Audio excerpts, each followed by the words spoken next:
Programme brass tax میں ایک بار پھر خوش آمدید. جی زید صاحب. دیکھیے اب ہم آپ کو ایک عجیب و غریب کانسیپٹ سمجھاتے ہیں. اس کو سمجھنے کے لیے یہ جو ماڈرن بینکنگ جس پہ بیس کرتی ہے یہ اتنا غیر معمولی تصور، اتنا خوفناک تصور، اتنا ناپاک تصور ہے کہ اس کو ہمارے ہاں کے اسکالرز بھی ٹھیک سے نہیں سمجھ پائے کہ یہ کس طریقے سے یہ سسٹم آپریٹ کرتا ہے اور اس کے اثرات کیا ہوتے ہیں. ہم آپ کو ایک چھوٹی سی مثال دے کے پہلے ایک ہائپوتھیٹیکل مثال دیتے ہیں، لیکن وہ ایگزیکٹ مثال ہے جو آج کل دنیا میں ہو رہا ہے. دیکھیے مثال کے طور پر ایک گاؤں میں ایک بینک جاتا ہے، ایک شخص جاتا ہے اور بینک کھولتا ہے اور کھڑکی اور دکان لگا کے بیٹھ جاتا ہے کہ میں ایک بینک ہوں. اب ایک شخص اپنے 100 روپے کا نوٹ، ہم ایزیوم کرتے ہیں کہ کرنسی پیپر کرنسی چل رہی ہے چونکہ یہ سسٹم ہی پیپر کرنسی پہ بیس کرتا ہے، تو وہ اپنا 100 روپے کا نوٹ لا کے اس بینک میں رکھواتا ہے اور کہتا ہے صاحب میں اکاؤنٹ کھولتا ہوں، میرا 100 روپے کا نوٹ اپنے پاس رکھ لیجیے.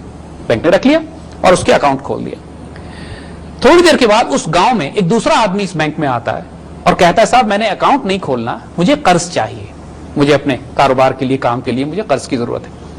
تو بینک اس سے یہ کہتا ہے کہ ہاں 100 روپے میرے پاس پڑے ہوئے ہیں، میں یہ 100 روپے آپ کو قرض دے سکتا ہوں، لیکن چونکہ اس پورے علاقے میں بینک ایک ہی ہے لہٰذا اس آدمی سے یہ کہتے ہیں کہ تم ایسا کرو اکاؤنٹ کھول لو ہمارے پاس اور ہم تمہارے اکاؤنٹ میں 100 روپے ٹرانسفر کر دیتے ہیں، جو کہ سمپل عام طور پہ بینکنگ ٹرانزیکشن ہے. وہ آدمی بڑا خوش ہوتا ہے، وہ اکاؤنٹ کھولتا ہے اسی بینک میں، یہ اس کو چیک بک ایشو کر دیتے ہیں اور وہ چیک بک لے کے چلا جاتا ہے. اب بینک کے کھاتے میں حساب کیا لکھا گیا؟ لکھا یہ گیا کہ ایک آدمی کے ہم نے 100 روپے دینے ہیں، ایک آدمی نے ہمارے 100 روپے دینے ہیں اور اصل 100 روپے وہی پڑے ہوئے ہیں، ابھی کہیں نہیں گئے. وہ جا کے دوسرے کو بتاتا ہے کہ ارے بینک قرضے دے رہا ہے. 10 آدمی اور بھاگ کے آتے ہیں اور سب بینک سے یہ کہتے ہیں کہ ہمیں قرض چاہیے اور بینک سب سے کہتا ہے کہ جی 100 روپے میرے پاس پیسے رکھے ہوئے ہیں، میں آپ کو قرض دیتا ہوں. اور ہر آدمی کا اکاؤنٹ کھولنا شروع کر دیتا ہے اور ہر آدمی کے نام کے آگے لکھ دیتا ہے 100 روپے 100 روپے 100 روپے اور ہر ایک کو چیک بک سے ایشو کر دیتا ہے اور وہ سب لوگ خوشی خوشی واپس چلا جاتے ہیں کہ جو کام کرنا ہے چیک سے کریں گے ہم. اگر آپ بینک کے فائل اور رجسٹرز کو دیکھیے تو ایکچولی بینک نے صرف کھاتے اور ٹرانزیکشنز کی ہیں کتاب میں رجسٹرز میں، ان ریالٹی کچھ بھی نہیں ہوا. یعنی اگر بینک کے ریکارڈ کو آپ دیکھیں اور بینک والوں سے آڈٹ کرائیں یا پوچھیں کہ آپ کے بینک کے آڈٹ کر کے کہ حالات کیا ہیں تو وہ یہ کہیں گے کہ ایک آدمی کے ہم نے 100 روپے دینے ہیں اور ہماری بکس کے مطابق 10 آدمیوں نے ہمارے 100 روپے دینے، 1000 روپے ہمیں دینا ہے اور وہ 100 روپے اپنی جگہ پہ رکھا ہوا ہے. اور اس کے نتیجے میں بینک نے پہلے آدمی سے جو کولیٹرل رکھوایا، ایک سے سائیکل رکھوا لی، ایک سے اس کی گائے رکھوا لی، ایک سے ٹریکٹر کے کاغذات رکھوا لیے، ایک سے گھر کے کاغذات رکھوا لیے، یعنی کولیٹرل سب سے لے لیا انہوں نے، اپنے آپ کو سیکیور کر لیا. سب کے کھاتوں کے آگے لکھ دیا انہوں نے کہ ہم نے آپ کو قرض دیا ہے.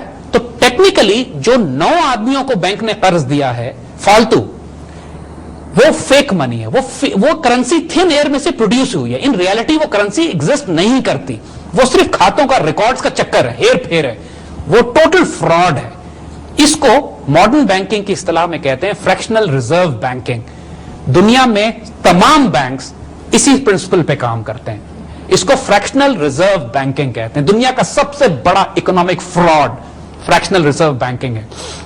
ہوتا کیا ہے کہ جتنے پیسے بینک کے پاس so called bank loan out کرتا ہے، اب دیکھیے اگر اس معاشرے میں چونکہ تھا ہی ایک 100 کا نوٹ، انہوں نے اس 100 کے نوٹ کے بدلے 1000 روپے مارکیٹ میں جاری کر دیے. یعنی جاری نہیں کیے، 1000 روپے کی صرف ٹرانزیکشنز اپیرنٹلی بکس میں صرف انٹری کی ہے انہوں نے. یہ ذرا ڈیفیکلٹ کانسیپٹ ہے، اس کو آہستہ سمجھنے کی ضرورت ہے. جو اکنامک ایکٹیویٹی جنریٹ ہو گئی 1000 روپے کی اس ایسے معاشرے میں جس میں صرف 100 روپے موجود تھے، اس کو انفلیشن کہتے ہیں، اس کو افراط زر کہتے ہیں. اس طرح انفلیشن جنریٹ ہونا شروع ہو جاتی ہے. ایک طرف تو بینک نے یہ کیا کہ پورے گاؤں کی اصل دولت یعنی کولیٹرل رکھوا لی، ہر چیز جو گاؤں میں لوگوں کے پاس موجود تھی، پھر ان کو قرض اس پیسے کا دیا جو نہ حقیقت میں کاغذ کا نوٹ بھی وجود نہیں رکھتا، یہاں پر پرنٹڈ بینک نوٹ بھی نہیں ہے، یہاں پر یہ صرف الیکٹرانک منی یا پھر ایک حساب کھاتے دار ہے، کھاتے اکاؤنٹنگ ہے جس کے چکر میں ہیر پھیر میں انہوں نے اتنے سارے لوگوں کو مقروض کر دیا. جو امریکن بینکنگ سسٹم تھا ایگزیکٹلی اسی پرنسپل پہ کام کرتا تھا. تو ہوتا یہ تھا کہ جب مختلف فریکشنل ریزرو کے ریٹس مختلف ہیں، بعض جگہ 7 گنا رقم آپ یہ بینک جو ہے قرض دیتے ہیں، بعض جگہ 33 گنا رقم بھی قرض دیتے ہیں.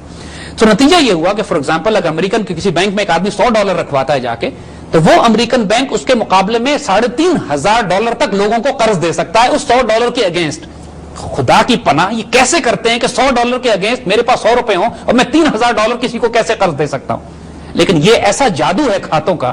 نتیجہ یہ ہوا کہ انہوں نے جب یہ دیکھا کہ اس میجیکل سسٹم سے ہم کام چلا سکتے ہیں تو انہوں نے پرنٹڈ بینک نوٹ چھاپنے بھی بند کر دیے.